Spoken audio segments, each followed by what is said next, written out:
Hello friends, एक बार फिर से स्वागत है आपके अपने चैनल चलो बागवानी करे पर। और जैसे कि आप जानते हैं मैं आया हूँ राजस्थान के कोटा और कवर कर रहा हूँ काफ़ी सारे गार्डनर्स के गार्डन। आपको बहुत मज़ा आ रहा होगा, back to back videos channel पे आ रही हैं और हर दिन सुबह 10 बजे आपको वीडियोस देखने के लिए मिलती रहेंगी। और ये सीरीज़ बहुत ही लंबी चलने वाली है, तो आप सभी से मेरी रिक्वेस्ट है कि सीरीज़ में आप बने रहें।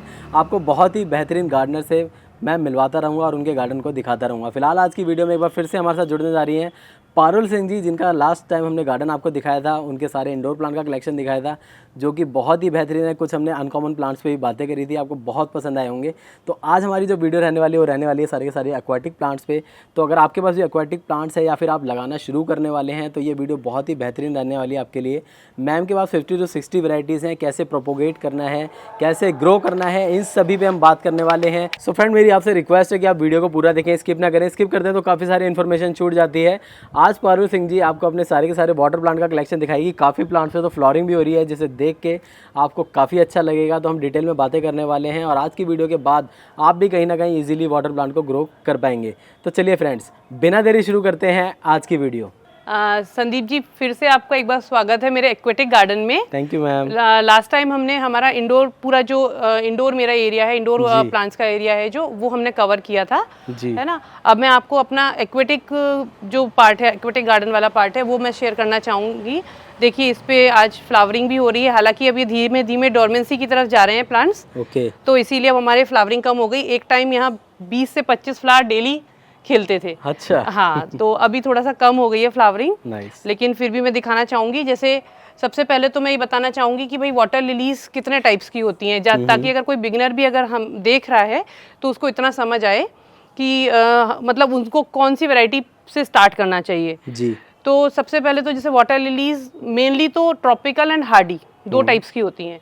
हार्डी वैरायटी जैसे पीछे जो आप टब्स में देख रहे हैं संदीप जी, जो डायरेक्ट पॉट्स में लगी हुई हैं जी, है ना, तो ये सारी हार्डी वैरायटीज हैं पीछे। तो इनके राइजोम्स होते हैं संदीप जी ना, राइजोम इनके सॉइल में वो स्प्रेड करते हैं, जिनको कट करके जहाँ से स्प्राउट कर रहा है वहाँ से कट करके हम नया प्लांट तैयार कर सकते हैं। ओके। तो और ये हार्डी जो है ये विंटर्स में, मतलब ये विंटर क्या कभी किसी भी सीजन में ये मरते नहीं है प्लांट। तो अगर बिगनर हैं अगर आप, तो आप हार्डी से स्टार्ट करो, तो ये आपका प्लांट कभी मरेंगे नहीं। मतलब ये विंटर्स में जैसे हमारे यहाँ बहुत टेम्परेचर लो चला जाता है, एक्चुअली वाटर लिलीज को बहुत अच्छी सनलाइट चाहिए होती है। रिक्वायरमेंट कम से कम की 6 से 7 घंटे इनको सनलाइट मिलनी चाहिए, तभी इनमें फ्लावरिंग होती है। तो हार्डीज़ में ये बेनिफिट है हमको कि जब विंटर्स में टेम्परेचर हमारे यहाँ बहुत कम हो जाता है, कई बार तो 1-2 तक भी टेम्परेचर जाता है, तो उस टाइम ये मरते नहीं है। ट्रॉपिकल, ये जैसे ये ट्रॉपिकल वेराइटीज़ देख रहे हैं संदीप जी आप ना, ये ट्रॉपिकल वेराइटीज़ हैं। तो ये थोड़ी सी डेलिकेट होती हैं, ये ट्यूबर से बनते हैं, जैसे वो राइजोम से डेवलप करते हैं हम, ये इनमें ट्यूबर्स होते हैं। ट्यूबर्स मैं आपको शेयर करूंगी, मेरे पास पड़े हुए हैं इनके। तो वो गोल ट्यूबर्स होते हैं, तो उनको हमें बचाना कई बार मुश्किल हो जाता है विंटर्स में, क्योंकि ये धीमे धीमे करके लीव्स इनकी ख़त्म होती जाती हैं जैसे टेम्परेचर डाउन होता है। और विंटर्स के बाद में कई बार ट्यूबर बचे मिल जाते हैं, तो उनसे हम वापस प्लांट तैयार कर सकते हैं, अदरवाइज ये रॉट हो जाता है ट्यूबर। तो ये वैरायटी कई बार हमारे पास से चली भी जाती है ना। तो ये इस तरीके से ट्रॉपिकल डेलिकेट होती है, लेकिन ट्रॉपिकल में फ्लावरिंग बहुत ज़्यादा होती है। जैसे अभी आप देख रहे हैं कि ज़्यादातर अब ट्रॉपिकल ही खिल रहे हैं, क्योंकि डॉर्मेंसी पीरियड कुछ स्टार्ट हो चुका है। जैसे ये पुतराक्षा है, ये केवल हार्डी वैरायटी है ना। हार्डी वैरायटी सुंदर बहुत होती हैं, मल्टी पेटल होती हैं, सुंदर होती हैं। और जो ट्रॉपिकल्स होते हैं ये इनमें पेटल्स कम होते हैं। अभी तो खैर अब हाइब्रिड वैरायटीज़ बहुत सारी आ गई हैं जिनमें पेटल काउंट्स भी अच्छे होते हैं, लेकिन फिर भी हार्डीज़ मुझे ज़्यादा पसंद है, मुझे ज़्यादा सुंदर लगते हैं, है ना। और इसके अलावा कुछ हार्डी और ट्रॉपिकल को मिक्स करके कुछ वैरायटीज़ आजकल तैयार की गई हैं, जिन्हें HNT बोलते हैं। तो वो वैरायटीज़ जैसे अभी आज खिले नहीं है, मेरे पास एक ट्रॉपिक स्टार है ना, ट्रॉपिक स्टार की वैरायटी है, पिंक स्पॉट है ना। ये 2 वैरायटी जो हैं ये HT वैरायटी बोलते हैं, मतलब हार्डी और ट्रॉपिकल को मिक्स करके तैयार की गई हैं। तो ये फ्लावरिंग अच्छी करते हैं, लेकिन विंटर हार्डी होते हैं, मतलब विंटर्स में भी ये मरते नहीं है, जैसे ट्रॉपिकल मर जाते हैं तो ये मरते नहीं है। इसके अलावा एक और वैरायटी होती है ऑसी वैरायटीज़, ये ऑस्ट्रेलियन वैरायटीज़ होती हैं। ये मैंने रिसेंटली कलेक्ट करना शुरू किया है, तो मेरे पास अभी 3 ही वैरायटीज़ हैं। तो इनमें तो काफ़ी टाइम से, लंबे टाइम से फ्लावरिंग हो रही है। ये इम्यूटिबैलिस है, और बाकी 2 मेरे पास अभी हैं, लेकिन ये अभी स्टार्ट मतलब अच्छे मैच्योर नहीं हुए हैं प्लांट ना। संदीप जी, मैं आपको फ्लावरिंग दिखाना चाहूँगी। ये देखिए, ये जैसे चॉम्पू मेमियो एक ट्रॉपिकल वाटर लिली रहती है, उसकी सीडलिंग है ये। सीडलिंग मतलब होता है कि मतलब चॉम्पू मैम्यू ना होके उसकी जो किसी दूसरे फ्लावर से जो क्रॉस पॉलिनेशन के थ्रू सीड पॉड बनी थी, उससे मैंने ये प्लांट ग्रो किया, तो उसमें ये फ्लावर आया है ना। ऐसे ही ये ट्रॉपिक सनसेट है ना। आप देखिए इन पे हनी बीज मतलब सुबह सुबह आ जाते हैं मेरे गार्डन में। ये डेली विजिटर है मेरे गार्डन के, और इनकी वजह से पॉलिनेशन भी इतना अच्छा होता है। जैसे ये एडिनियम में आप देख पा रहे होंगे सीड पॉट्स लगी हुई हैं, इधर भी सीड पॉट्स हैं, काफ़ी सीड पॉट्स आती हैं। तो मैं बताना चाहूँगी कि अगर कोई वेजिटेबल आप ग्रो करते हैं या अगर आप फ्रूट्स लगाने के शौकीन हैं, तो आपको वाटर लिलीज अपने गार्डन में ज़रूर ऐड करना चाहिए, क्योंकि ये डेली विजिटर जो होते हैं, हनी बीज हैं, ड्रैगन फ्लाइज हैं, इनको आंट्स हैं, इनको ये अट्रैक्ट करते हैं ना। तो ये मॉर्निंग में मतलब जब तक ये फ्लावर खिले रहेंगे तब तक ये यहाँ पर रहते हैं ना। इसके बाद में ये मैं दिखाना चाहूँगी, ये हार्डी वैरायटीज़ है पुतराक्षा, है ना। और ये राइजोम से ग्रो होती है ना। अभी देखिए इसमें कितनी सारी बर्ड्स आई हुई हैं। ये कल ये भी ओपन हुआ था, ये देखिए इतनी सारी इसमें बर्ड्स आई हुई हैं अभी। ये टेंजिनाइट है, ये ट्रॉपिकल वैरायटी है वाटर लिली का। ये डोबेन है और पनामा पैसिफिक है। ये दोनों ही ट्रॉपिकल, ये मोस्टली ट्रॉपिकल वैरायटीज़ हैं अभी। और हार्डी में केवल एक ही अभी पुतराक्षा खिला हुआ है। ये महासौम्बुत है, इसमें ये श्याम गार्नेट है। और ये जो हार्डी वाटर लिलीज हैं, ये हमें डायरेक्ट प्लांट इसको डायरेक्टली इसमें लगाना होता है सॉइल के अंदर। ये देखिए आप, जबकि ट्रॉपिकल को हम पॉट इन पॉट मेथड से लगा सकते हैं। जैसे देखिए मेरे एक टब में 3 के आसपास वैरायटीज़ होती हैं। ये देखिए, जैसे ये हम इसको पॉट इन पॉट करके हम इनको लगा सकते हैं, ग्रो कर सकते हैं। तो इसमें जैसे मेरे इनोसेंस लगा हुआ है, कोलोरेटा है, और एक और भी वैरायटी है। तो ऐसे 3 वैरायटी हम एक टब में इसमें एट अ टाइम लगा सकते हैं, है ना। ये वायलिसिस है, ये स्नोबॉल है ये ना। इसमें स्नोबॉल वाइट कलर के बहुत सुंदर फ्लावर आता है। श्याम अंबर है, बहुत सारे हैं संदीप जी लेकिन अभी उनमें फ्लावरिंग नहीं है। बाकी मुझे सबके नाम इसलिए पता है क्योंकि मैं देख चुकी हूँ। ये मनिक्कम है, ये बहुत सुंदर फ्लावर खिलने वाला है, ये कल या परसों में खिलेगा संदीप जी। ये मनिक्कम वैरायटी है। ये रसबेरी है, ये रसबेरी का प्लांट है, ये भी बहुत ब्यूटीफुल फ्लावर होता है इसका भी। अब देखिए संदीप जी, ये ना इसमें एल्गी फॉर्मेशन हो रहा है। ये एल्गी फॉर्मेशन क्यों होता है? क्योंकि हम इनको न्यूट्रिशन जो देते हैं ट्रॉपिकल वाटर लिलीज को, तो वो न्यूट्रिशन जितना ज़्यादा होगा सॉइल में और सनलाइट जितनी तेज़ होगी, तो उससे उतना ही एल्गी फॉर्मेशन ज़्यादा होता है। तो इसका कोई वो नहीं है, विकल्प नहीं है इसको हटाने का। बस इसको हमें मैनुअली क्लीन करना होता है टाइम टू टाइम। और जितना हम इसको सॉइल में फर्टिलाइज़र कम से कम हो, वो उतना अच्छा होता है। एक्चुअली जब ये वाटर लिलीज लगाते हैं हम, तो बेस में इसीलिए हम वर्मी कंपोस्ट डालते हैं, क्योंकि इनके अगर हम सॉइल में मिक्स कर देंगे फर्टिलाइज़र, तो ये एल्गी फॉर्मेशन बहुत ज़्यादा होता है और ये पूरा टब गंदा दिखता है, जो प्रेजेंटेबल नहीं होता है एक्चुअली ना। तो हमें क्या करना होता है, बेस में हमें वर्मी कंपोस्ट डालना होता है 1.5 से 2 इंच।